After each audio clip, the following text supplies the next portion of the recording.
The idea of the circular economy is to make the economic system more circular by reducing throughput and transforming waste into an input. In other words, the circular economy is about transforming the cowboy economy into a spaceship economy. Stay with us to know more about it.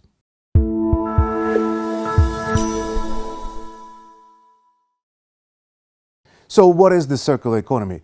First of all, the circular economy is a policy in the making. It's an imaginary about the future, and it's far removed from what is known about the economic process in biophysical terms. Secondly, circular economy is an alternative to the linear economy, in which natural resources are extracted, used, and discarded. Circularity involves recycling, increasing product durability, creating repair and restore cultures, sharing economies, and many, many more ideas. Natural resources enter the economy and then are reused for as long as possible, reducing both the need for resources and waste and emissions. This general definition, however, refers to a blurred picture. Many of the concepts and ideas that compose the circular economy are not well defined, and some are even in contradiction with each other. The circular economy is best understood as an assembly of many different ideas and initiatives.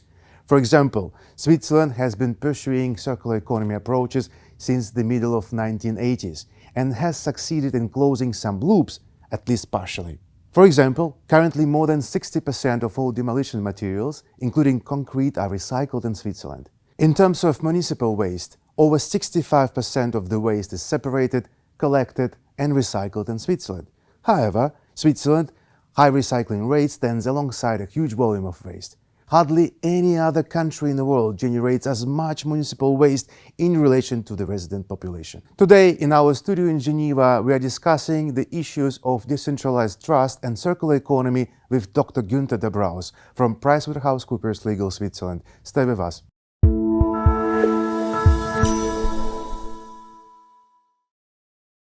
Today we discuss how contemporary societies conceive their need to reorganize production and consumption with Dr. Günther Dabraus, partner and leader at PWC Legal Switzerland, member of the PWC Global Legal Leadership Team. The circular economy as an integrated approach to design, production, distribution, use and recycling of products requires a change of mindset among all the stakeholders in order for products and materials to remain in the loop. So my first question to Günther would be, what is your candid assessment at what stage of changing the mindsets we are currently? Well, first of all, thank you for having me. It's great to be with you. Now, to your question, I think a lot of work has been done already over the past years and even decades. But when you talk to people on the street, I think the perception they have, it's a rather new thing, and many of them haven't heard about it.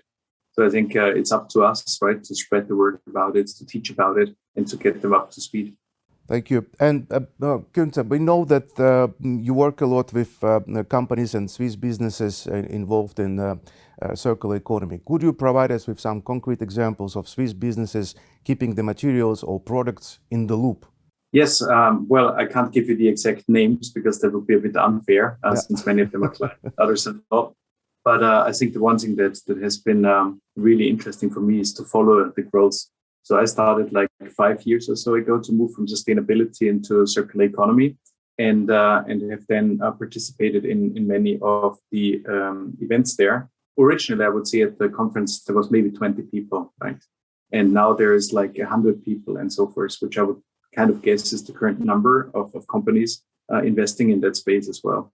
So you see pretty much everything from one of the stories I'm usually telling is T-shirt production in Switzerland to cosmetics to sounds to whatnot, right? So it's really starting to get across the board. Thank you very much. Also, I think our viewers might be interested in getting to know a little bit more about the role of eco-design for circular production. If you would be able to share some thoughts on an eco-design with us, please, or just some ideas on what direction we might go to develop and to establish eco-design as a permanent idea thinking beyond the circular production. Right. Well, I think that's the big challenge that many of the players have developing new products, right? You have a good idea for whatever it may be, but there's a lot of things that you need to also do around them, right? It's how you package them, how you transport them, how you deliver them, and all of that. So I think a lot of the people bringing new products to market today, they're still sending it by the post, which obviously isn't very circular, right? And there's things like stamps that have to go on that and so forth. So that is, I think, the ecosystem that must be built amongst many other things. And when you're starting, I think it's very important that you get the core of what you want to do, but all the other things fall into place. Now, is it your job to create all of that? No, definitely not. That's where the ecosystem has to come into play. And again, we're seeing a lot of the players in Switzerland now starting to work on that. Thank you very much. Also, Günther, the idea that the future is decentralized and circular, you are a big advocate, a proponent of putting forward this way of thinking, this idea. Would you be able to elaborate in 3 to 5 minutes? What is it all about? What is it for you, and what is generally to have a decentralized future based on circular economy? Sure. No, very happy to do. I think originally, i.e. pre the Industrial Revolution, we had kind of smaller circuits. Everything was organized in villages, cities, and so forth. But with the Industrial Revolution, everything moved really fast, right? I mean, looking back, obviously, right? And what has happened is we've created this linear model, right, as the new dominant design, if you like. And this is this take, make, and waste kind of system we all live in right now, and where those phallic buildings in our towns are kind of standing for that. So I think that's the wrong way of doing it. I think we have to go back to a more kind of regional model where we don't produce fastest and cheapest somewhere typically further east and so forth, but where we really think about who has to do what and so forth. So I think especially with COVID now, that thinking has been pushed a bit forward, because almost anybody I know is working from home, or mostly from home, right? And you can see that this is working, right? In my day job at PricewaterhouseCoopers, I'm working with people in 80, 90 countries even, right? Not every day, of course, but that's the way it is. And most of them I've never seen. I just trust that they know what they put forward that they do. So I think that's hopefully the model where we are moving, that people will eventually, in some really dedicating their time and their talents to the one thing that they're really passionate about, right? And they work with anybody in the world who is good to do that, ultimately, hopefully leading to more regional businesses. Thank you very much.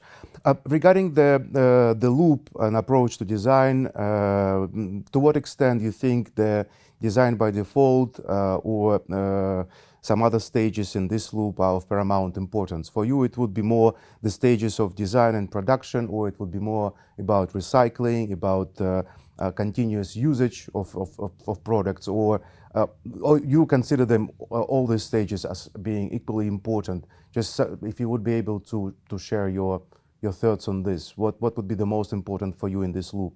Sure. I mean, I'm wearing a couple of hats on this one, right? Because I'm one of the co-founders of Excelexis Capital in Zurich, which I did together with and where we are investing in real circular economy startup companies mostly, and bringing them to A round and so forth. And when you look at what we are investing there right now, it's kind of all over the place, right? It's people thinking in all areas, but the ones we're really excited about is on the product cycle. Not that I think that it's the most important one, but that's where you have to start right now to really see the impact, right? So there will be many products hopefully brought to market very soon, and people will be able to see it. Now, in overall, I think everything is similarly important, right? It's just a question of when you focus on what. Thank you very much for your time, Günther. Thank you for accepting our invitation to share your thoughts on circular economy here on Dukascoin TV. And have a good day. Thank you very much again. Thank you, Günther. Thank you.